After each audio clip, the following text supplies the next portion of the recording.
everyone, we're back at it again with another day of challengers, over halfway through our road to playoffs. And I brought my family on, everyone. Hope nobody minds. My sister from another mister, it's Ash, and my uncle Vance Silly.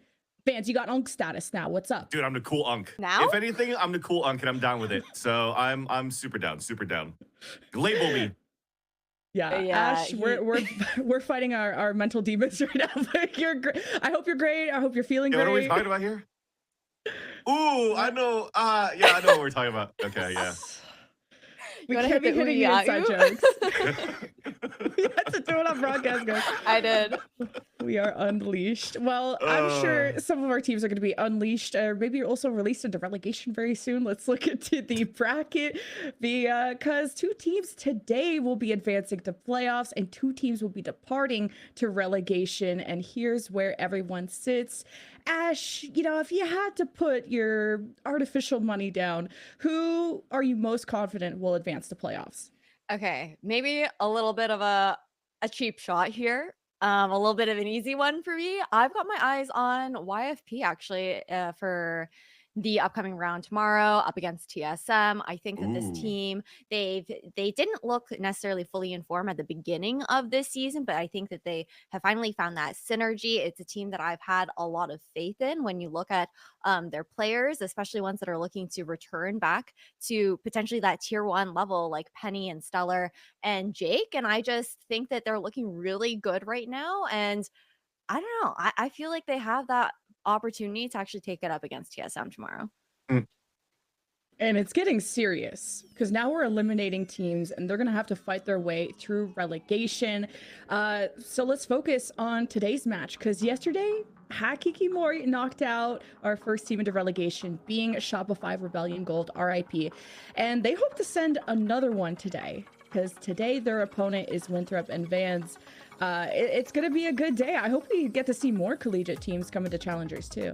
Yeah, if anything, it's going to be a good day definitely for MORI, where yesterday after their victory with Shopify Rebellion Black and we had the interview, they were mentioning how they were so confident finally breaking the ice, getting their first dub against such a strong team such as SRG, and that's maybe the momentum that they needed now to carry this forward and potentially even knock out a second team in a row.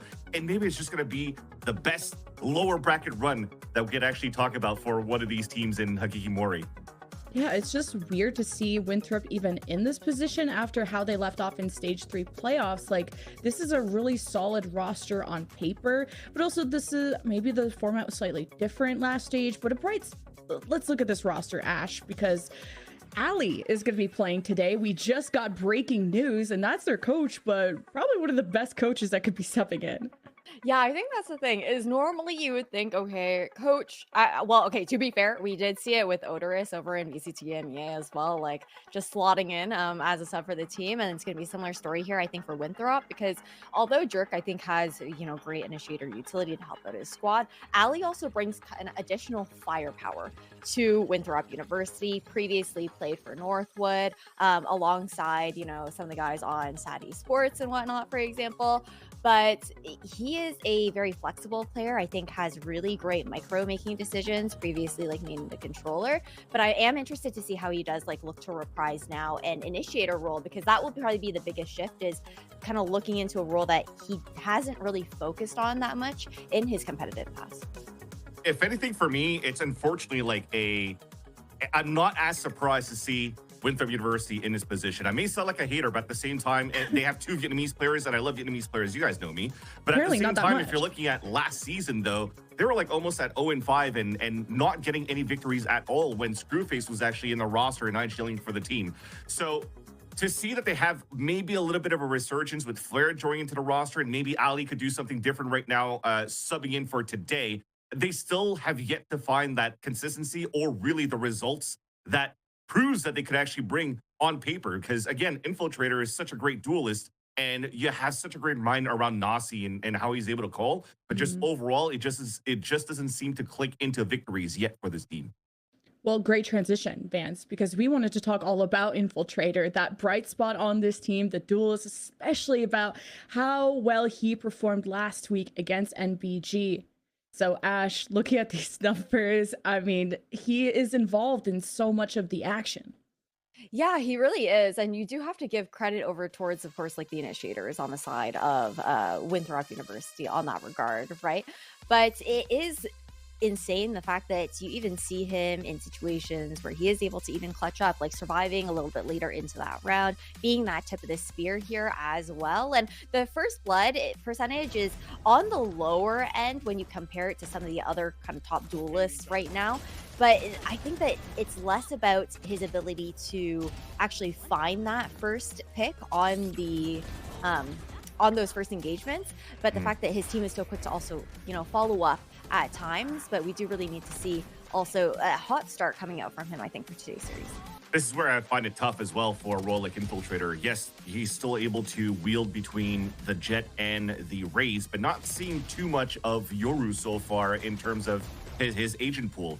And I think that's probably the reason why his percentage for entries or first bloods is a little bit low, because they need him to go in. And if he's not able to get a first blood or get a pick, then he's already out of the equation, because he has no escape, right? He's not even playing maps where he's switching over to a chamber and playing aggressive roles with the operator and trying to TP back.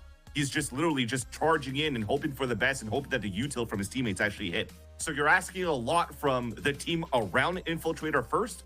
But again, I feel like despite this being a last-minute addition with Ali joining into the roster, I still think that this could be a pretty decent change, and that can maybe help Infiltrator get more success into his first blood attempts. Yeah, I'm maybe okay with just the Raze Jet 1-trick, 2-trick. If the fundies are there, that seems to be the key word that we want all of our challengers teams to have, is to be able to master one thing before going to so many other agents. But it's important for that duelist to get info consistently. And I'm glad we brought up the initiators earlier, because Vance, it's going to be up to Nasi on these scan agents to do just that for Infiltrator. Yeah, and overall, I just think that Nasi's, again, as I mentioned before, great IGL, great mind for the game. Very calm and cool and collected when it comes down to these high pressure matches. Again, I'm just thinking about last season where, they're still trying to get their first win, but it's not affecting him if they're losing rounds or whatnot. You're looking at his camera on a timeout. He's just eating a snack and just making sure that they can come back from the timeout and then get a couple of rounds. And he has a very smart brain. This player has been around the scene for quite a long time in the collegiate scene as well. They've been working very hard as well to try to represent Canada into international events in the past as well.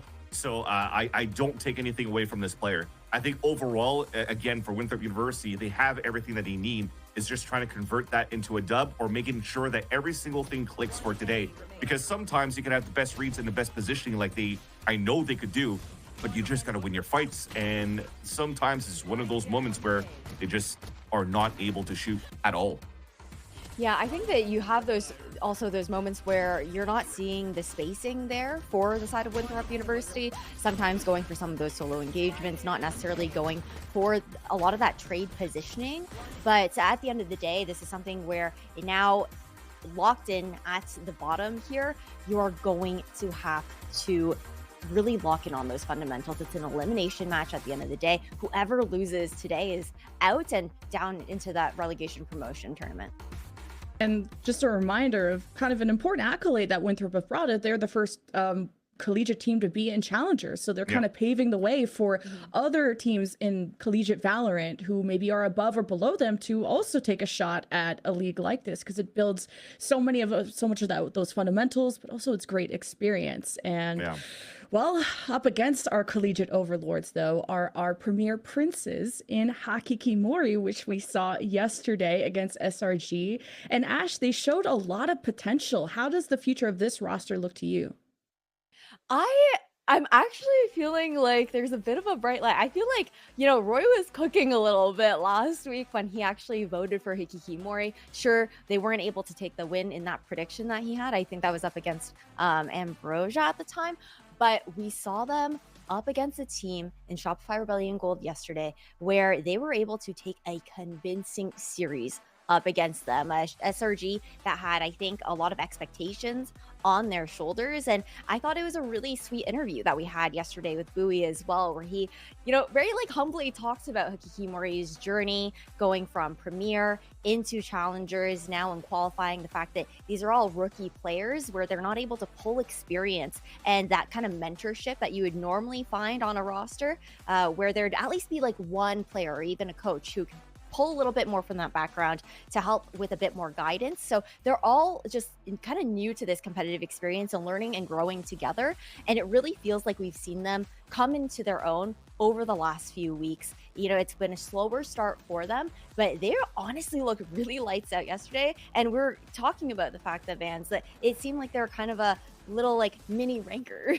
Yeah, they're Baby definitely rankers. making me believe. They're definitely making me believe after the humble interview that you mentioned before from Bowie yesterday, but also at the same time the fragging power that Demi actually brings into this roster was impressive. Because yes, we had a head-to-head between like duelists yesterday talking about Bowie versus Joa, but at the same time, it was really Bowie that was activating on those first bloods, but whoever was in the mid-round and closing it out was Demi every single time. And when I talk about these moments where they're going to be mini rankers and you play against Winthrop, and I just mentioned where Winthrop has days where they're just very cold, you're heading into the server, this is a superb opportunity once again. It feels like right now this is 2 games in a row. The first one yesterday where we didn't have Donut for SRG, and this time we don't have a player going into Winthrop University, and you have to play against another sub. So right now the cards are actually turned into the right direction here for Hakiki Mori to get all these upsets. What are they doing? Are they DDoSing play? No, I'm not going to start that. I'm just kidding, guys. I'm He's just kidding. starting the pod. Stop. I don't want to be on ready yet. But what was so great about that interview is that they just seem like a team that are playing without expectations. Like they have nothing to lose. And I think that pressure not being on them makes it so they could maybe play a little crazy. And that style could be maybe 100%. hard to go up against. And our MVP Bowie, let's bring up those stats. So lovely to talk to, so respectful, so humble, but also confident, and they're just excited to kind of approach it match by match, Ash. Yeah, they really are. And okay, to be fair, you know, the first blood stat I know for a duelist doesn't look the best, but again, you have to remind yourselves that this is kind of average throughout this entire stage, not reflective of how well he was playing yesterday and even the match last week as well. And again, it's that fragging power that Vance is talking about, that aggression that we've seen coming out from this team, and Bowie really having those hot starts, opening up a lot of these rounds for Hikikimori to find that ability to even kind of pressure even deeper up against some of these teams. And he looks quite good on the Yoru there as well, so slotting in quite nicely to today's meta. And Vans, we were just talking about kind of the agent pool that both of our main duelists have, and we said Raze and Jet for an infiltrator, but Bowie is showing us a lot more looks, and I wonder if that's going to have an impact on kind of the wealth of strategy being brought forward by Hakikimori. Again, I'm just going to be a huge shill around Yoru because I felt like, or I feel that it's when Neon kind of got nerfed here going into the latest patch, going into today's patch, you're definitely supposed to see a lot more Yoru because it just fits quite well into the addition of Teo on top of that. And I still believe that players or teams that aren't really utilizing Yoru to the best of its capabilities or using him overall and just going into the Raze instead because you don't have that skill set for a Yoru, then yes, you could have some decent results, but I don't think you could be as dominant versus a Yoru who has such good mechanic. And Bowie has all of that. So this is going to be very good to watch here now for Hikikimori. Yeah, and we got to keep our expectations realistic of looking at a team from Premier, but what we would like to see more from Garpa, the initiator. Now comparing that to Nasi, but let's focus in on Garpa, because Ash, that's a lot of pressure coming from Premier to kind of just keep this team organized. Yeah, it really is for the side of Hikikimori, right? Just having to kind of come in and also just like learning how to IGL for a squad that is so new to the competitive scene, and being that assistance that is needed there for Bowie as well on those entries, typically seeing him on that breach where he's looking to help with that setup, with those fault lines, with those flashes going in, and pairing that with a lot of Kaiser's utility there as well is a lot of responsibility to shoulder here for Garpa. And I think what's really cool about this squad too is the fact that we talked about how Bowie doesn't necessarily always get like the most first kills, but is always making that space. And this team is just so good at least getting those trades when it does go awry for their duelist. Yeah, and overall, when you're looking at certain IGLs, I'm thinking of just John Cutie, for example, over at Sentinels that went over from a Sentinel IGL to a Initiator IGL, but mostly around the breach and to Teo himself. because he could be centered really around the action to support as best as possible to get the better timing here so that his duelists can get the best value. And I think that's probably why you're seeing good results and good value out of Bowie in this roster, because Garpa could call out whenever the flash is going to pop right away. Like, not only is he going to make the call, but he's going to say, if you're ready, I'm going for right now. And he doesn't have to rely on an extra channel of another initiator having to call it for his team. So I'm liking that the IGL is a little bit more involved within the action and in the calls. And it allows for a team like Hakiki Mori, rather, or just teams in general that utilizes a Teo or Breach as an IGL to be a lot more explosive in those moments and more synergized in these explosive moments. Yeah, and those explosive moments gotta happen on a map. So let's see where everybody decided to go in our pick ban phase. Remember, this is an elimination match. Whoever loses this has to face the gauntlet of the relegation tournament, and it will be Winthrop beginning with a Fracture pick, Hakiki Mori with Pearl, and Lotus as our final decider. Based on sort of what we saw yesterday, Ash, I mean, Fracture looked good for Hakiki Mori. How do you feel about this map pool? I think that this is a pretty good map pool here for Winthrop to start out on. I think that it's not really any surprise that we're seeing them kind of lean into Fracture. There's some recent tape from Hakiki Mori on how they like to play on Fracture as well. So a confident map there for Winthrop, and the ability to kind of look back and prep against some of those set plays that we saw from Hakiki Mori yesterday in their game up against SRG, where they had really cool macro ideas, really cool set plays. And I'm looking forward to seeing if Winthrop prep to try and counter a couple of those. We'll see if we can put our artificial money where our mouth is with our predictions. And to be fair, we put these up without knowing that Ali was going to be playing today, but y'all kind of convinced me that I'm cooking and very alone on the side of Winthrop, who I think I just kind of went with the experience coin. Vans, what was your pick there for Hakiki Mori? Well, I think they just made me believe after watching their playstyle and how good they are in just shooting and trading overall. So if you're looking at pure firepower, it's the reason why I took Hakiki Mori in that first place. But for Winthrop University, I now with this change from Ali to Jerk, not to take anything away from Jerk, but this could still be a very good 50-50. When we talk about like an Aspas in partnership, Ali for me was the Aspas of collegiate. I remember when I was casting him going into the Red Bull Campus Clutch, and they had a timeout, and every time there was a timeout, Ali was just sitting legs crossed on his chair, closing his eyes and just meditating. So that whenever it was time to like get into the game, even pre-game actually in the green room, he was just sitting like that. So when it was time to go into the game, just opens his eyes, locks in, and just drops bombs against his opponents on land. So that's why I just feel that this player himself is such a good, well, he was playing controller back then. I'll have to see what he's going to play now going into this roster here, but he is such a skillful player for Winthrop University going into this game. So that actually adds a lot of firepower to go against the firepower of Hakiki Mori. Yeah, I have to agree with that because he's just a heavy hitter. I think anyone Yeah. who followed the collegiate scene is probably surprised to see him actually taking a back seat in the coach's booth Yeah. instead of actually looking to compete right now within tier 2. So I do agree that it makes it a bit of a closer affair because I think he just does bring that additional firepower. Is obviously very familiar with.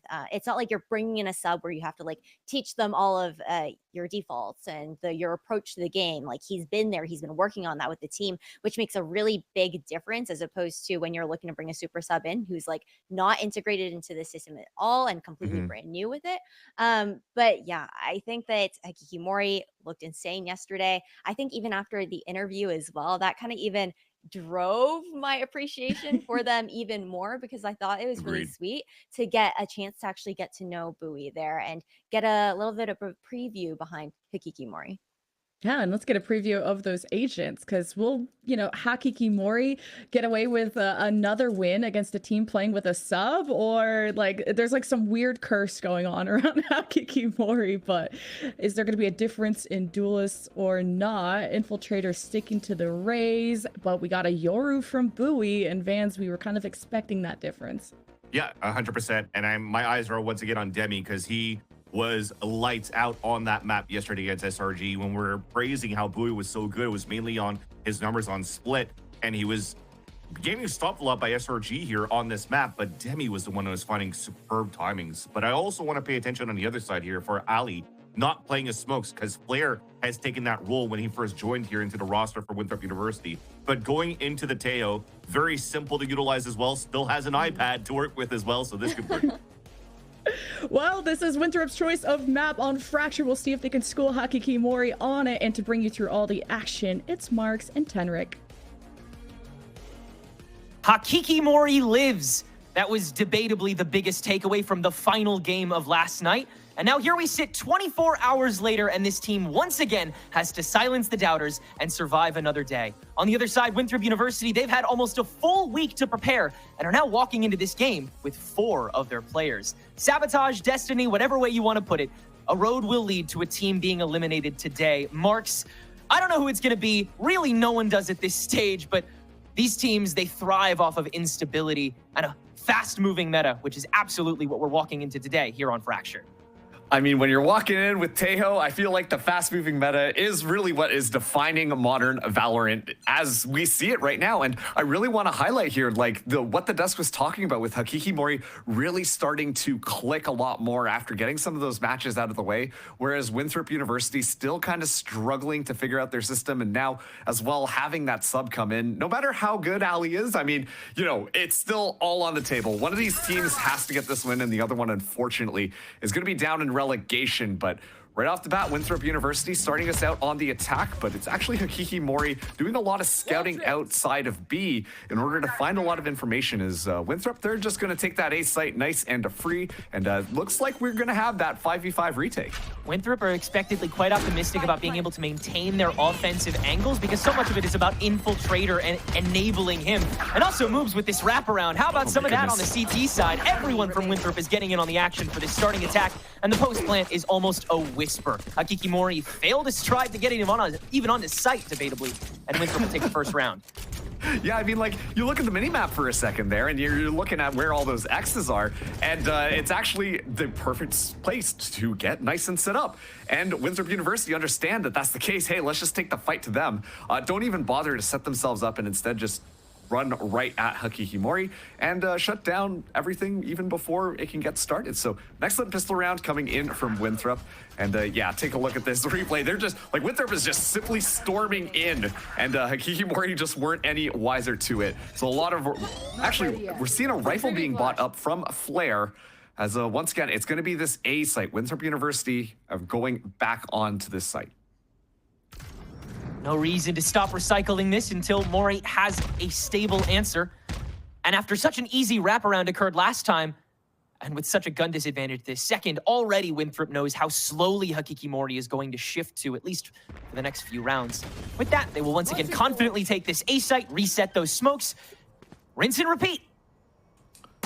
And right now, Ghost is just kind of looking around here. Was really the only vanguard of this A site while the rest of them were on B, but like you said, it was a very slow defensive style from Hakiki Mori. Usually when you see that stack, you want to be a little bit more progressive, but this time around, Hakiki Mori just playing very, very, very safe. I'd be surprised if they storm the site and are honestly just looking to die to the spike here and hopefully catch some of the members of Winthrop University escaping. You can see already that we do have Demi moving all the way around, so it is going to be a little bit of an impact here. Ali takes them out though, and Moves is clearly on the hunt right now.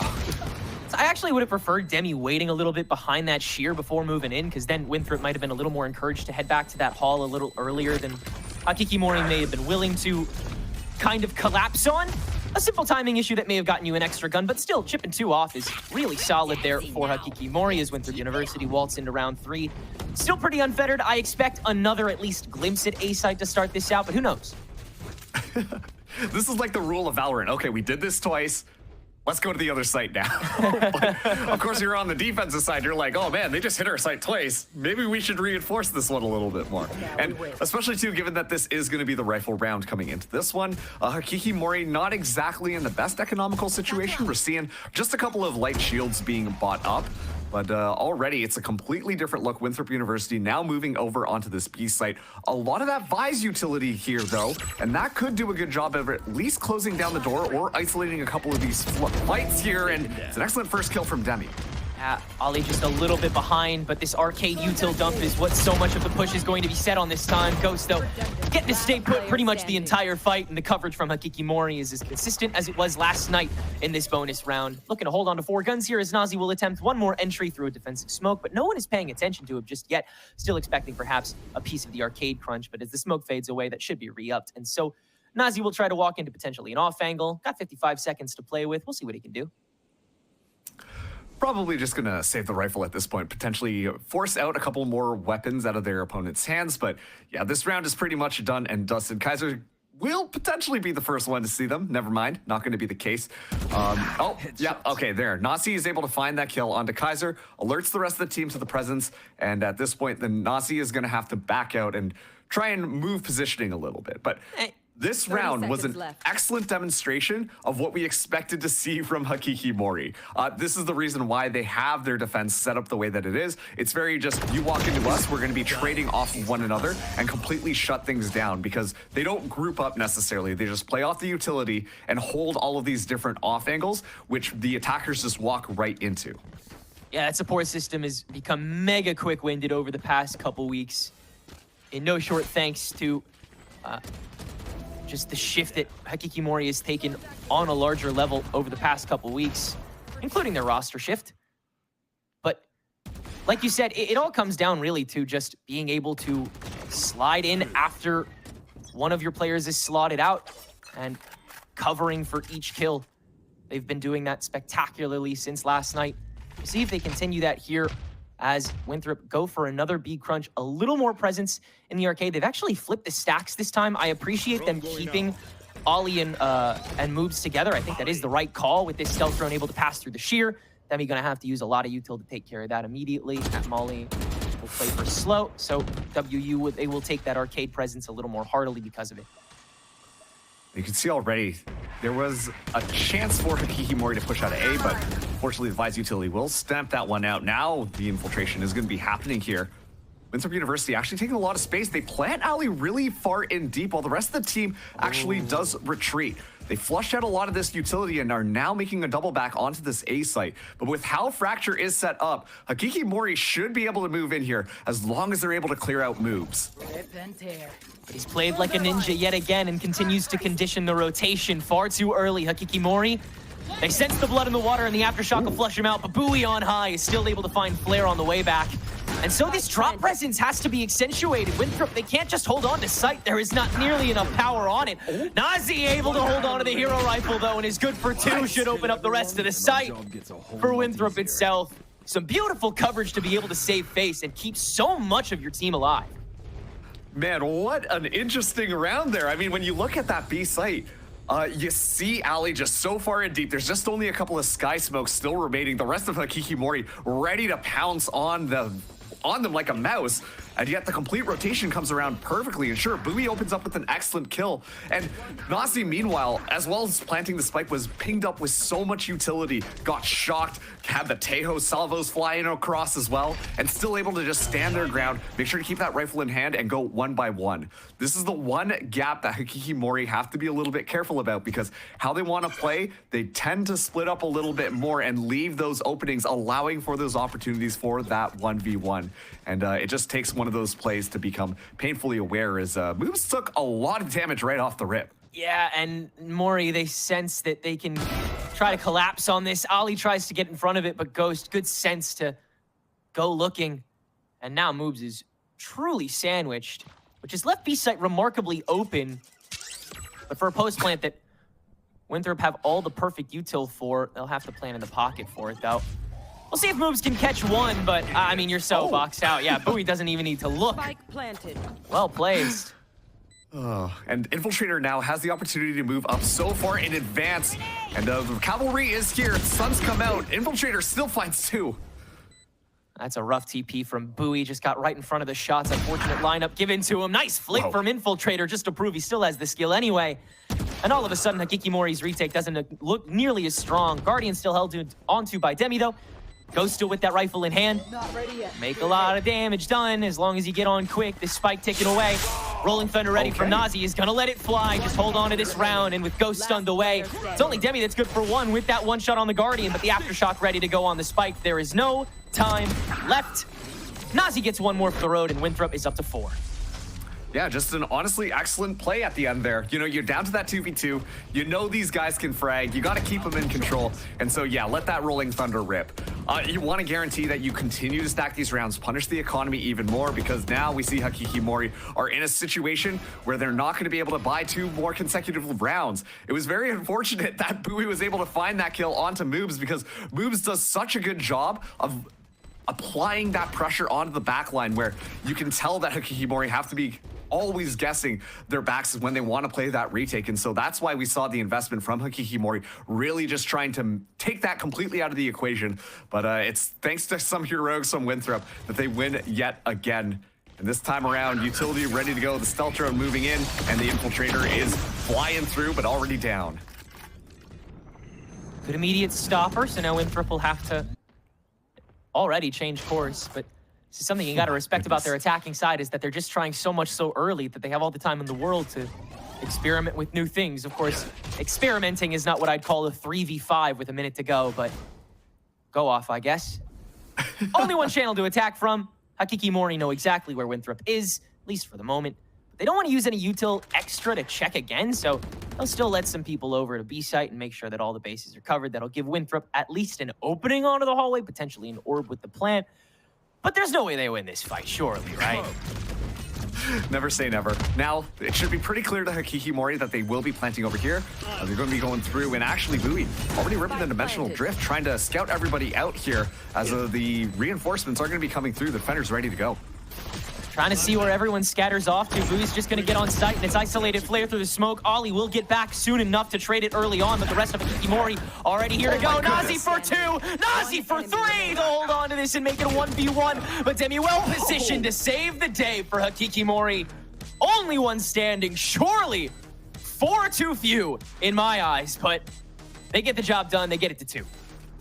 Hakikimori at first are just like, oh, we got to keep this Moves guy in check. We got to make sure that Moves isn't doing anything too crazy. But consistently, Nasi just on the site, usually the person who plants the spike down and then is stuck in that weird, like, well, I can't really escape right now because if I walk out, everyone's going to be there. And yet still somehow secures 2 or 3 kills on that post plant, making it such a winnable situation for Winthrop University, especially with a little bit of this rough start. And just like that, I mean, you know, it was a very close round. And then, of course, on the other side, it was Demi, the person who has been sharp at just finding those headshots with the Guardian, who wins the battle up onto Nasi. And now things are starting to very clearly get a lot more competitive. Hakikimori, they're spreading out their defense just a little bit more, trying to catch some of those weird rotations that we've seen Winthrop University do round after round. This time, though, it's going to be the Garden ready to go, and, well, it's going to be the Rocket out. Guaranteed entry, an infiltrator will even find Demi. Good homework that Winthrop's been doing, understanding that Hakikimori will still hold close even when there's threatening ults. Now in Armageddon, on top of this arcade push, WU want to guarantee this one channel of access to get onto the B site. And in fact, they'll choose to extend into Canteen and mid off of that. Nazi going crazy in the kill feed.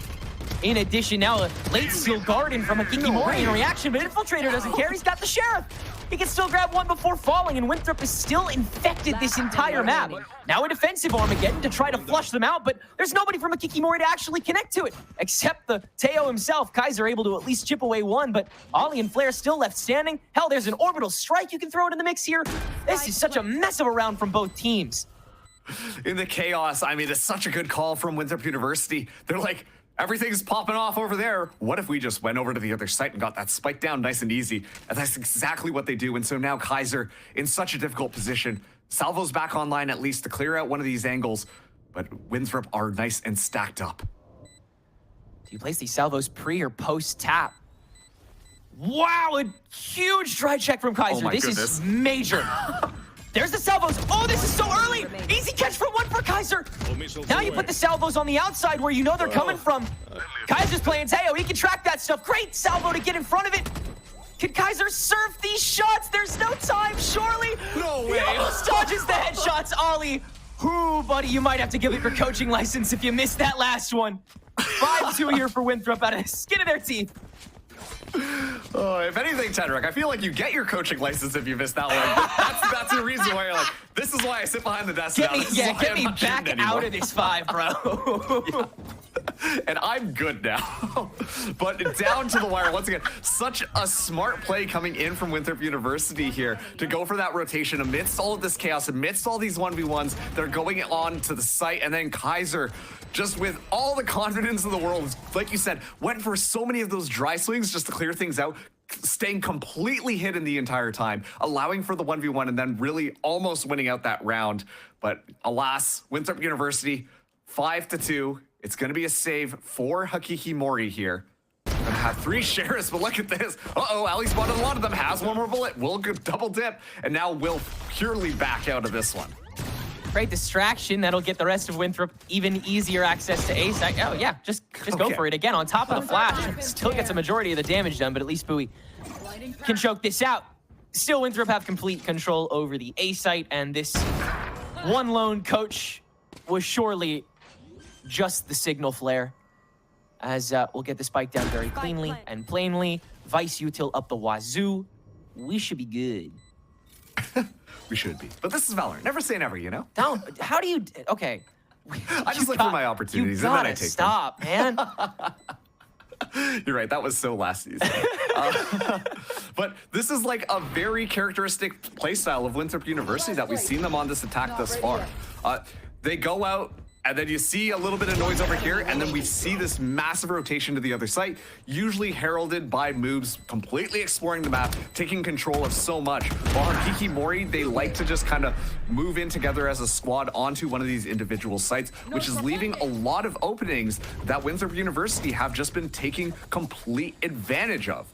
And this is the reason why we're seeing them have such easy times going for those plants. The only time we've really seen the Hakiki Mori defense work extremely effectively is when Winthrop University walked into the site that a majority of the players were set up and ready to go and shut them down. When we get into a little bit more of that uncertain territory with Winthrop University controlling a majority of the map, we see Hakiki Mori going for these weird plays or trying to take space in weird ways, and they just kind of get punished from Winthrop. I think Hakiki Mori, we're watching this fracture from, or excuse me, Winthrop, we're watching this fracture from Hakiki Mori and noticing how big this map was despite Hakiki Mori's fantastic reaction time. Clearly trying to get an understanding of how much room they can get away with taking, and apparently the answer is quite a bit. That's a nice shot from Bowie, who has been continuing to, while not be the top frag of the team, still be one of the most impressive duelists out of the lower side of this Swiss. Yeah, show me that again. Yeah, that was great. That's crazy. One more time for the people in the back. But no, like, once again, it's exactly like you said. Winthrop University, they feel like they've got so much space on this map and are relatively going uncontested on a lot of it. Meanwhile, Hakiki Mori, like, every single time they have to play one of these retakes, it feels like they have to be so cautious about turning every single corner. And as a result, they lose a lot of their utility in just clearing space that they just more or less gave up for free. It's as soon as they get that signal from Winthrop University, we see the full rotation go over. And Rolling Thunder start us out here as Infiltrator goes in deep. Mori should know that Infiltrator's heading up mid. Yeah, Demi's going to shut that down quick. They've seen this story before. And Winthrop, they will scurry back immediately. But again, Mori should get an easy read on this. This is one of the most obvious macros we've seen Winthrop execute so far this game. And Mori have it telegraphed. 60 seconds to go, though. It's got to be decisive. It's got to be clean. And with somebody from Mori in Ghost still watching this B line, Winthrop know that they have to be clean with this. Moobs will get first angle on the drop, though, and Bowie will fall. Now we get to see them set up afterwards. Rolling Thunder coming in. The salvo just a little bit late. Almost felt like a bit of mistiming with that utility. As Nasi is finally taken down here. So it is just a 3v3 now. Salvos to play keep away as the spike will get that puppy guard. And Hakiki Mori forcing an early cycle of this util. That's pretty solid, but they'll head through the sand door. They've got a lot of clearing to do and not too much time to do it with a WU squad that's already re-spread out on the site. Demi, though, bulldozing through this hallway. Almost continues to, but Ollie luckily holds it down and just holds the spray for good measure so that Moobs can find a proper angle. It'll only leave one standing, but it was an unstable round to begin with from Winthrop, so they are glad that they could carry it away. And we're seeing just pure experience come through from Ali there. I think that was an excellent example. All right, you know that Moves is looking one way. I'm just going to turn around. I am so aware that people are going to be coming in from the other side. We could just take the 1v1, or I could make sure that they can't just enter in onto the site and completely shoot at their backs. It was just such good understanding. This is a clip right here in order to make sure that they don't move in for free, and it completely shuts MORI down. And so we're moving closer and closer to that half. Winthrop University are not showing any signs of slowing down. It's up to MORI to have just a better control of this map because they're giving up so much of the space. Boobs is getting so much for free, and it's completely ruining them round after round. Of course, we can expect that same high caliber speed coming from MORI's attack when we swap sides, so they just need to maintain that resolve. That being said, this is the side they chose to start on, so wondering how momentum carries for them going from here. Ooh. Easy smoke opening. MORI know what they have to do for this, and Ghost will find a lucky pot shot to be able to at least stunt this as blows are traded, but damage not fully into a life. Here's another wraparound from Moves, just in time for your conditioning to have been lost. Now Winthrop can fully execute the invasion, and Demi does pick up a surprising amount along the way, so a 2v2 now of all things for this Winthrop post plant. Demi super low, so a single blip takes him out, but the orbital strike will not cover all of sight, and there's no clean way to fully press onto this as one. So Ali gets the easy 1v1 subsequently to Moves. 8-2 now for Winthrop. I was gonna say, we do have that orbital strike online for MORI, but is this really gonna be the round to do it, especially when you're so low HP? Demi decides to go for it anyways, tries to take a little bit of space, but Winthrop University, once again, just in that post plant. Ali's still alive, Ali's still holding these angles, is able to do so much, but it just feels like every single wheel on this Winthrop University team is spinning to maximum effectiveness right now. Even when Moves is not taking space, Moves gets an effective flank. The rest of the squad are moving in. Their post plants are looking phenomenal. They've got so much utility to stall things out thanks to that Tejo. MORI are having a very difficult time trying to get anything done here. And sure, Infiltrator goes down, but that hasn't stopped the Winthrop yet. And it should still open things up. Luckily, Kaiser's mollies are here nice and early, so it is probably Bowie that just stands alone, but Winthrop execute a full util assault onto the site itself, and Ghost cannot survive the flush. Now is Steel Garden for good measure, and Kaiser will choose to still fight this to a degree. Now he's just gonna peek it to make sure that nobody from Winthrop gets too greedy, but even still, we're slowly but surely creeping into mid as the spike continues to tick down. MORI already only concepts of a retake plan, and those are already running slim. Nazi is checking flank like 3 times a day. No one's even there. He's using all his util, and it literally doesn't matter. MORI really don't have anything to offer, unfortunately, to this retake. It'll be a 9-2. We'll see if Bowie can carry a gun away. No, he'd rather save his own. I understand it, buddy. Got the nice Ion skin, though, so might as well walk away with that one. Oh, yeah. Yeah, we're seeing the chase come through right now. Bowie should still be able to stay alive, should be aware of where everybody is coming in, but this is looking... Oh, no, Valorant timing! Oh, no, Valorant timing strikes again! But it's just... This looks so different compared to what we saw MORI doing yesterday. It just feels like they're just getting caught off guard every single time. Winthrop University, they're going for, you know, first of all, on their execute, they're just going for the full util dump if they need to just force their way into one of these sites, and it forces MORI to completely back up, and then Winthrop University do an excellent job at setting themselves up on these post plants. They're getting away with getting the spike down so easily that it's forcing MORI to play this retake into an excellent post plant from Winthrop University. And I think that that really comes down to how this comp is built, especially going for that race to be a lot more aggro up into your face and relying on pretty much every single other agent to clear the entire site open. But still, Winthrop University, this has been a very dominant attacking half for them thus far. Infiltrator throwing himself at the fight is not a new idea for Winthrop University. No. While he's been one of the best openers in the game, he's also one of the most, he's also one of the people that dies first the most in Challengers so far. And that is not unintentional. Infiltrator plays mock intel a lot of the time because Winthrop University's comps are so intel light a lot of the time. most of this just comes from your flash on the other side of a wall and a stealth drone. And so Infiltrator just tossing himself into a site and understanding how much util you need to unload in order to guarantee it, that's enough for a meta as fast-moving as this, especially when the rest of your team is able to carry it back. That being said, I would still say Mori has been beating Winthrop University on the moment-to-moment, quote-unquote, fundies. The problem is, a defense on this map just doesn't facilitate that. Infiltrator gets inside on the showstopper yet again on top of a steel garden, cares not, Ghost falls first. And Mori continues to get boxed out.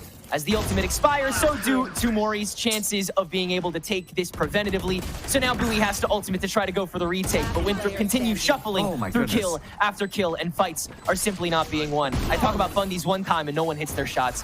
Lucky me. Half is over. We'll see if Mori can bring it back on the attack with this Yoru. Oh, it's really not looking good. This is a very steep hill to climb. You're going 2 to 10 on the half. And now you gotta do, well, 10 more in order to get yourself onto match point if you are Mori. Winthrop University, though, they look just so confident. It feels discombobulated coming in from Mori. Once again, we're going to be able to watch them swap around. Now they're going to be on the attack, and we do know that Mori do like the attacking side, but it feels like there's just a disconnect of utility coming through. You know, the Steel Garden going, as soon as we see the showstopper fly off, then nobody wants to advance in onto the site, even though that should be your go sign. It feels not well put together, and this teamwork is really what's going to carry them if they want to face a team like Winthrop University that has a lot of these reps going in on, you know, running scrims, working on communication, working on strategies, and it's really just, it feels like a difference in preparation from these two squads on this map. Couldn't agree more. It's really, I mean, the experience diff really does show to a degree here in Winthrop. They just look very well practiced on this map. And even with Ollie, their coordination is still very clear. Just goes to show how much these guys listen to their staff. Mori do some great space making onto the B site as expected, but Winthrop still choosing to fight this moves. A brave execution to at least take one along with him, but damage might be too done here. Ollie, nice peek out to the right click, and Kaiser will not choose to re-up. Not enough intel to back up off of it, but Demi can probably pretty confidently just walk past this smoke, especially after those salvos are deployed. Not too much risk after that. Nazi in the 1v2 to take Mori to an early grave in their first pick, and that's a great start after shock for the post plant. Now the fault line to pressure where he knows Demi is, so that Kaiser is also pressured while on low health. Molly will force the left side swing, knows where he's looking. Nazi now down low. It's up to Kaiser to save the round for Mori. But Nazi is not done yet. Knows that these salvos are ready to go again. He has to win this fight, and so Kaiser, knowing that too, also on the move, trying to get to a place he knows Nazi can't backdoor. But that's handed Nazi spike and site itself. He'll hear the tap, so the salvos will be forced to come in, but from where? No, Kaiser doesn't reveal himself. Instead, just forces the dry stall.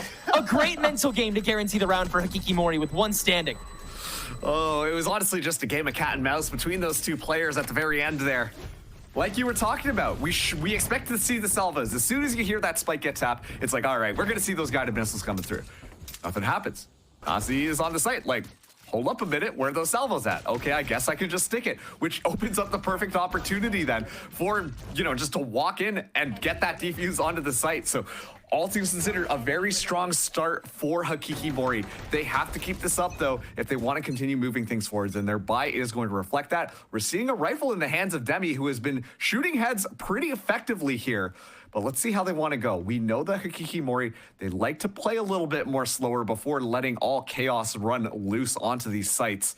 Let's see if that's exactly how they want to play the second round. Last night's Fracture was by far Demi's best map of the season so far, and his raw understanding of it carried so much of that weight, just knowing exactly when to intercept and when to respect. Not ready yet. So far, Winthrop hasn't had to do a whole lot of respecting, though. On the defense here for the retakes, that very well may change. We saw time and again the smokes continue to be the sole arbiter of boxing out the opponent, and it became a game of hearing out what was used along the way so you know what you're walking into. But Mori in particular are also very fond of holding on to their kits, making sure they have as much as possible post-plan. Here we go. We're seeing that util dump onto that B site, so everyone from Winthrop are going to be moving in. Keep in mind, Ali is going up top, but it will get caught with some of that utility there. So Hikikomori should be aware of what is going on. The utility coming in here, but Garpa's still able to stay alive. Certainly be watching. Ollie walks in, Demi already undercut, makes it there early. Couple advantages that Hikikomori can work with, but Winthrop University have actually smoked out a decent chunk of these visions, and they know exactly where to look. Fights are taken well, but not with the right guns. Infiltrator, though, able to do-see-do with this Sheriff, and now has a 3-piece for himself in 1v2 to try and find a little bit more in this follow-up round that could be so important to seal it going forward. Boombot will guarantee Bui's position temporarily, but Demi is still unfound and unfettered. Easy cleanup there for the remainder of Hikikomori to take this to a 4-10 game. Yeah, it is an easy cleanup at the end there, but they still lose 3 members in the middle of all of that. And that's not exactly great for your economy. It felt like Hikikomori, like we've talked about, when we see them thrive, it's because they're individually holding all of these different angles and they're effective at taking out their person that they're looking at the most. But that still also, once again, allows these 1v1s to actually occur. We're not seeing a lot of double swings together, and that's why we're seeing Hikikomori lose every now and then when it comes to these 1v1s, because sure, they're excellent aimers, but Winthrop University, these players are nothing to sneeze at either. So not an ideal round for them. They've decided to buy up as well. The stealth drone should reveal Boobs' location. Utility coming in, but Boobs somehow is able to slither away and get right back in. So that's going to be huge, because that allows all this Vi's utility to stay online if we do see Hikikomori move in onto that B site. A raw chase down that doesn't even exit the smoke, and so Hikikomori, they have to go window shopping for site A instead. That guarantee that they have cleaned up nothing of Winthrop's side here on B site, including what they know will be all of that Vice util. Now A looks a whole lot more appetizing. Winthrop will begin their rotation, but Bui's lurk has found Moobs' wraparound. The conditioning is now backfired for them, at least on this defensive half. A bonus already in their visage, but it requires a little more patience. As 45 seconds to go, it seems like we'll waver back over to B site, where it's still a little more heavily populated. Infiltrator ready with this backdoor against the Sheer as well. Arguably, Ghost will have to act pretty fast, but the sandwich could be inevitable if the Hikikomori don't get in on this fast. Arcade presence will be read, given away, telegraphed, whatever you want to call it. They know what's happening. Flare early peek out before the smokes go down, and yet again, Hikikomori is stunted. 4v4, Infiltrator will make the call to get through, and Ghost now looking behind him. Now that stare presence has to get denied. Paint shells to open it up, flush right into Nazi's open arms, but he'll open himself up out of canteen smoke. Hikikomori get a couple easy frags because of it, and the scrappy fight leads to a 2v2 as 10 seconds to go here. Kaiser huge whiff. Demi has to save the day, and with 5 seconds to go, Winthrop can just play keep away. A smoke, no longer a playground for Demi, simply a death sentence. No time available. Winthrop will take their 11th round in one of the strangest ways possible. Yeah, one of the strangest ways indeed. I mean, I think that we're starting to see a little bit of that inexperience from Hikikomori shine through more. It was so weird. I mean, they took the spike all the way over to Satellite, and yet we still saw 2 of their members hanging out onto the B site, being Bui and Ghost. And so they make the call to move all the way back around, despite the fact that that A site should have been able to be taken. But it's just the hesitation that we're seeing from this squad that allows Winthrop University enough time where some of those advantages about surprising your opponent get completely lost, and then suddenly Winthrop University will be able to set themselves up to play that retake a lot more effectively. And so Hikikomori, I mean, they're trying to play smart, they're trying to play slow, they're trying to play off of the information that's presented to them, but it kind of bit them in the butt that time around, and really allowed Winthrop University a fairly easy round, one that they shouldn't have gotten as easily. Who's next? Yeah. You cannot waste that kind of time again. And so Bui will waste none. Getting onto this A site with the dimensional drift and just getting right into Infiltrator's face, forcing him away, mogging him off of the site. Hikikomori will use that one ultimate and completely take over exactly how they should execute. Winthrop left with table scraps to try to re-execute. Infiltrator with this Outlaw will try to find an early angle, as Hikikomori has been a bit mistimed with their smokes. But Demi's low and early, so easy pick up there. Nothing doing for Winthrop's counter push this time around, and it will be a 5-11 game. And I was a lot more impressed with how Hikikomori played that one. I mean, you know, maybe this is something to be said about the fact that their weapons weren't as good coming into this round, so they were forced to play together. But when they just kind of went in with those stingers in hand, they were able to just take out Winthrop University, look at them wrong way. But more importantly, there were multiple people moving in together, which pretty much guarantees them able to properly find those kills without potentially losing those 1v1 scenarios. So excellent job from Hikikomori as they get yet another round. Once again, we're seeing them be a lot better on this attack, but they still have their work cut out for them. Demi is really starting to heat up here, but we got to see the other members start to go as well. Once again, very chaotic on these site executes, but that's what we expect to see when you're bringing in that Tejo into this composition. It's really just dump all the utility into the kitchen sink and hope something sticks here. Kaiser coming in with the Armageddon on this round as well.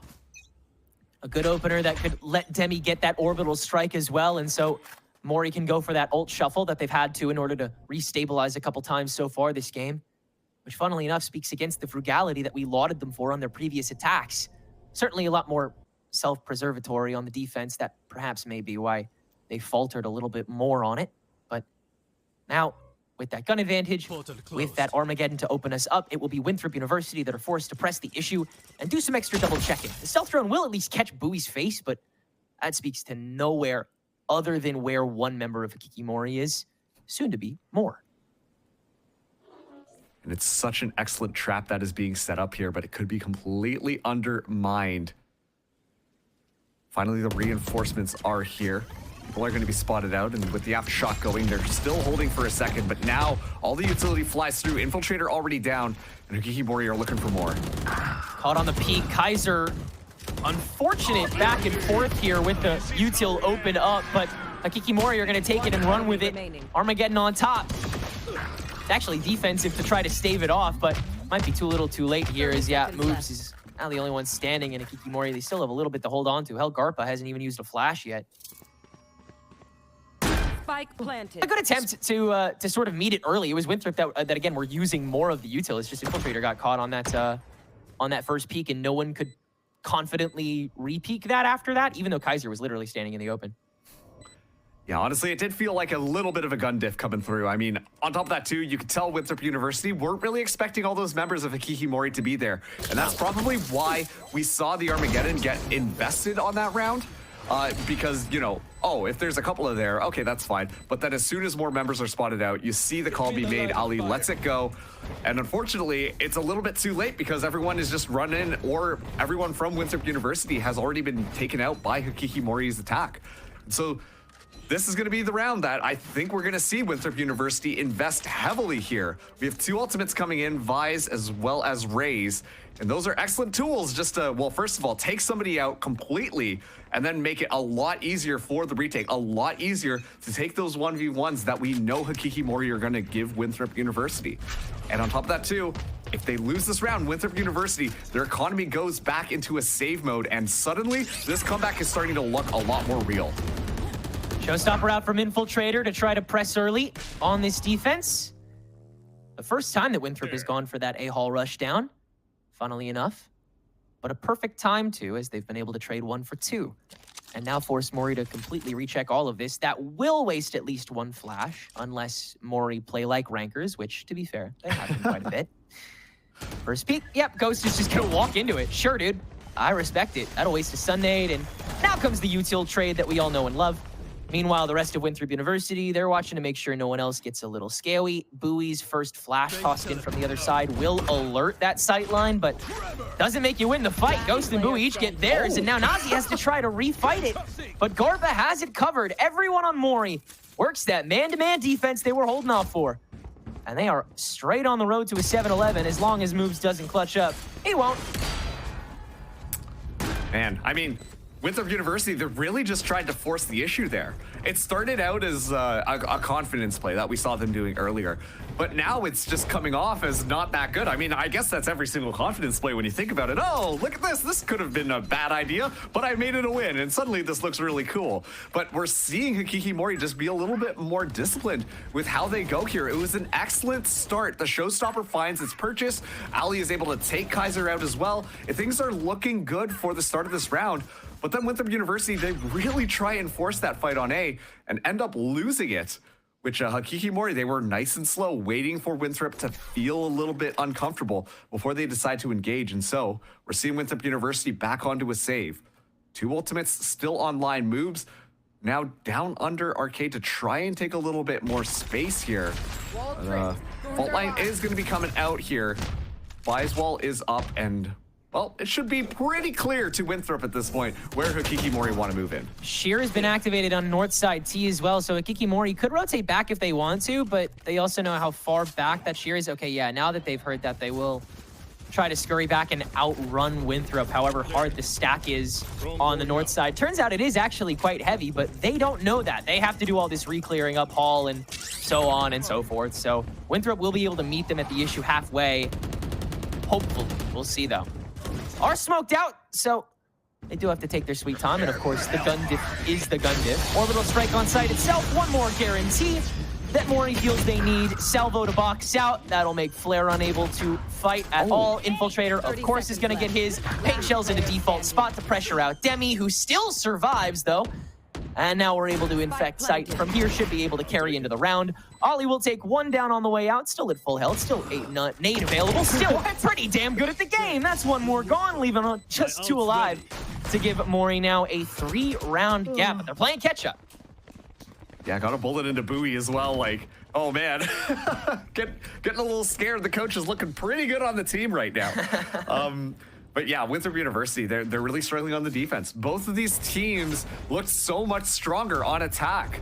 And now, like, you know, something that we really highlighted, moves for earlier, being so good at taking map control, tries to go for something, immediately gets caught out and taken out. And I mean, at this point, Winthrop University, it almost feels like they need to take the engagement to Hikikomori. They need to be moving in and taking this advantage. Otherwise, Hikikomori, they're just going to systematically eliminate the members 1 by 1. That's a lot of information here as the swing comes through. All ready to beat Courtyard fight, now as aggressive as it was on the hallway, and Winthrop yet again will win out early. And now they'll just try to fully encapsulate. Oh man, they've just fully crunched. Armageddon will guarantee that they are in this one little nook. And WU will just fire away at it until they kill everybody, which will be now. But it takes everybody except 1 from Winthrop. So still ultimately a risky, very expensive play coming from them, though it does get them to the finish line. Now they just got to cross it. 4 ults in their way, 4 rounds in their way, some light armor, some tough buys. Winthrop, the match is not over just yet. No. I like what we saw come through from Winthrop. Yeah, of course we're going to be seeing the timeout.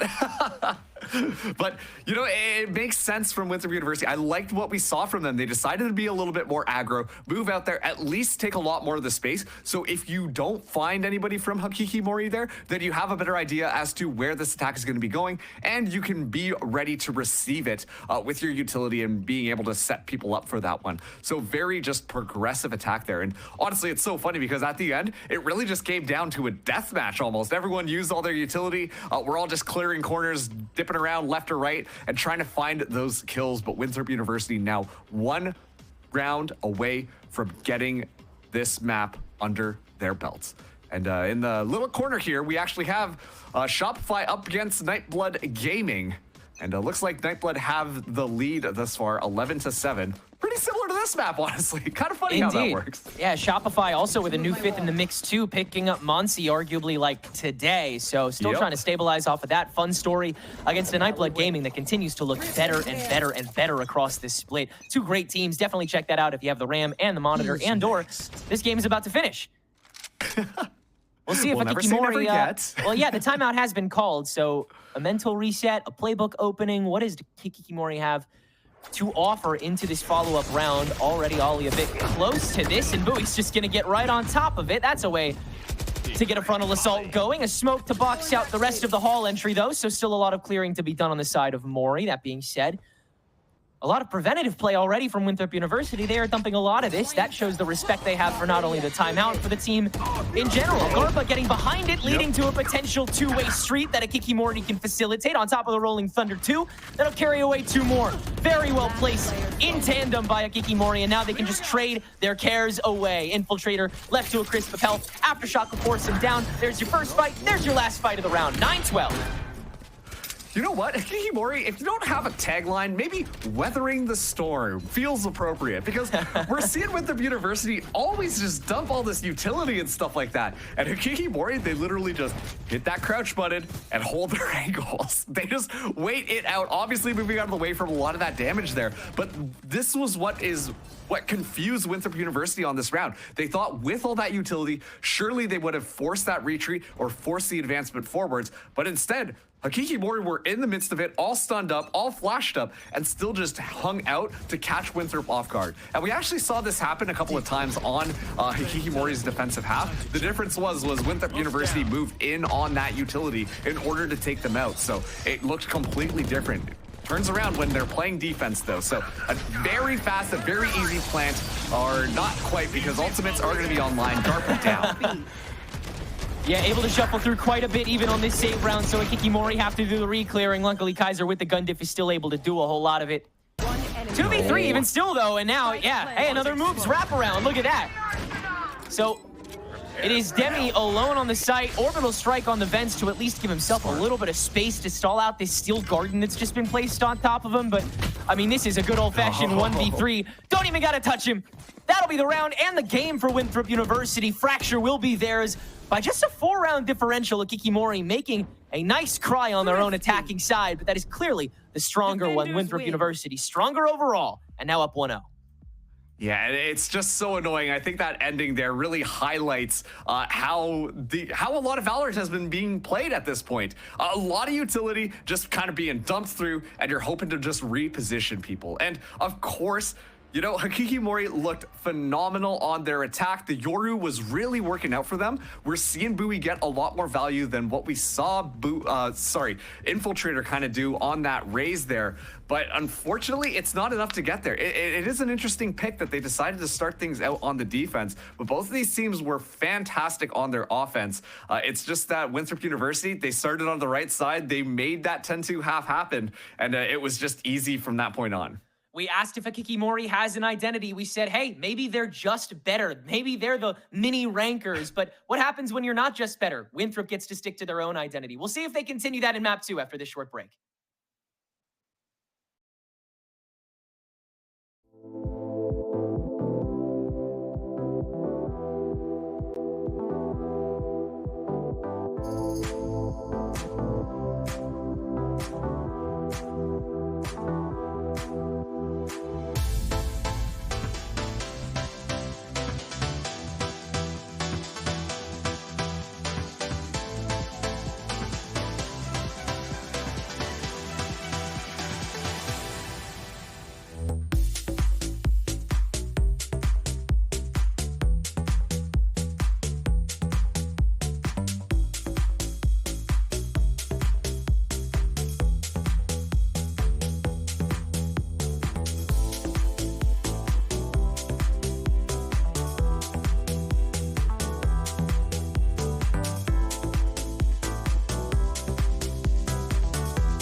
Well, it's insanely different. The competition like rose triple. I feel like that we've only been together for like a month, and that's like as soon as Premier's like playoffs started, we won it, and we were just in Challengers, so we only had a month to prepare.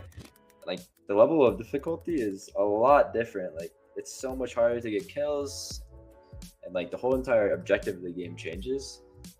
But our first week against M80, it was a lot harder, I would say, because it was nerves and everything. But our second week against Blue Water, I would say that it was a lot closer. And that short amount of span, I think we got a lot better. So this week against Ambrosia, we're hoping to turn that around.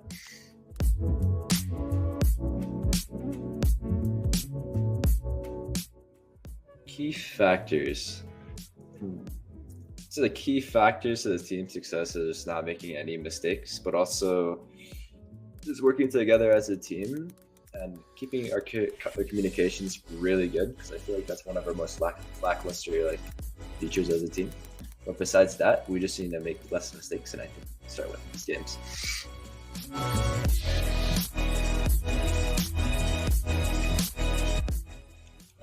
Well, you can expect from me. My name is Abu2 for some reason, but it was changed to Demi recently. You can expect from me that I'm gonna keep playing.